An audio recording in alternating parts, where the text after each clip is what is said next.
Hi everyone. So today I'll be trying to teach you guys how to improvise in a classical style. So for most songs that are in the classical period, they usually have a bass line, and then they also have a melodic line. And for the purposes of this video, I'll be trying to detail some examples of different types of bass lines that you can use. So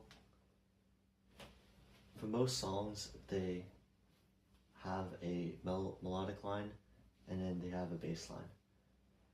So for example, the most recent waltz that I played, which goes like this.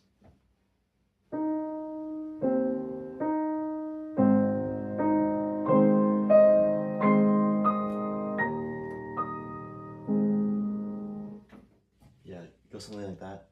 I forgot a little bit of it, but there's this melodic line here.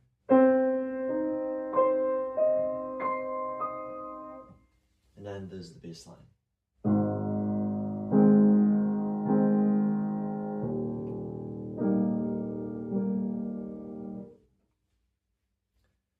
So that pretty much brings me into my first point, which is the first main type of bass line that a lot of composers use, especially the Romantic composers like Chopin. They use this waltz bass line. So in another example, there's this waltz, Opus 64, number 3.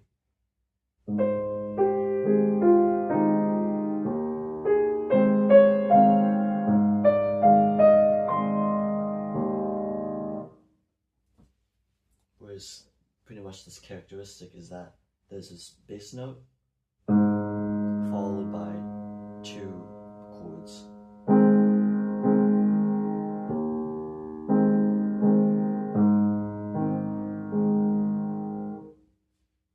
And for this example, this waltz is in the key of A flat major, and this bass line pattern is the root chord.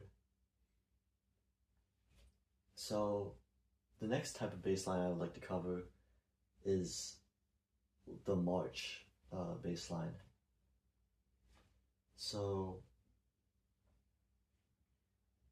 for example, Nocturne Opus 48 number 1 has this bass line which goes something like this.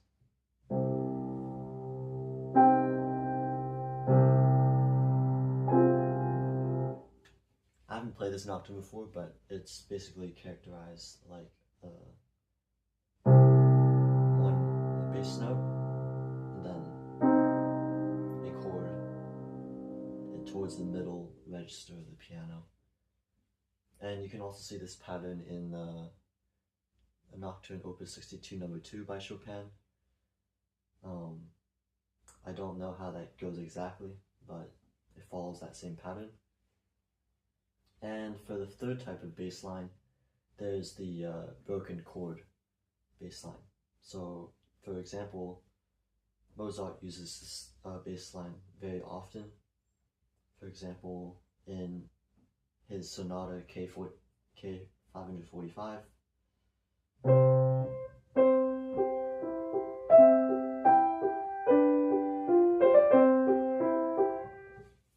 This bass line is specifically called the Alberti Bass, which is characterized by a low note, high note, a middle note, and then a high note again. And then this pattern repeats.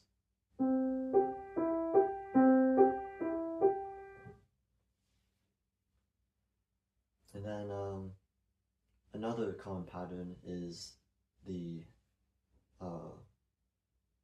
just the generic up and down.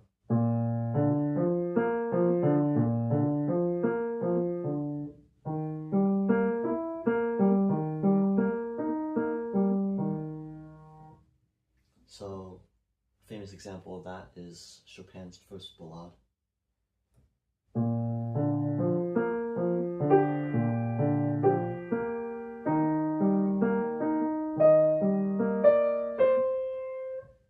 So he uses this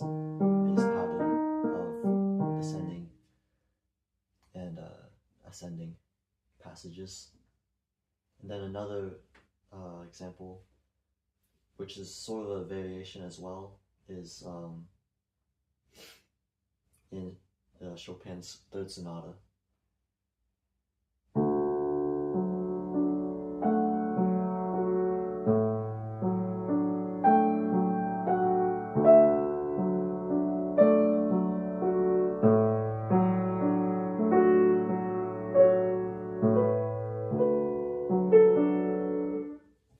As you can see, this bass line isn't necessarily a straight ascending and descending pattern. It sort of like scatters the chords in a more dispersed way.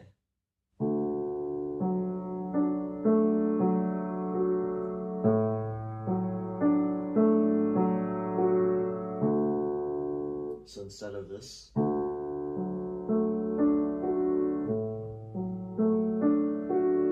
Chopin decides to be a little more creative with the bass line and play it like this.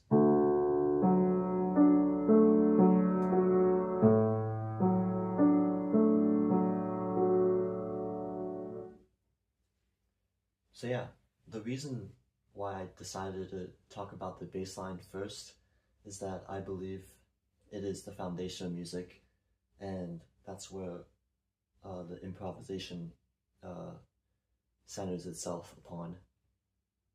So yeah, I hope you guys enjoyed my little mini lesson about improvisation and bass lines, and stay tuned for new videos about this topic.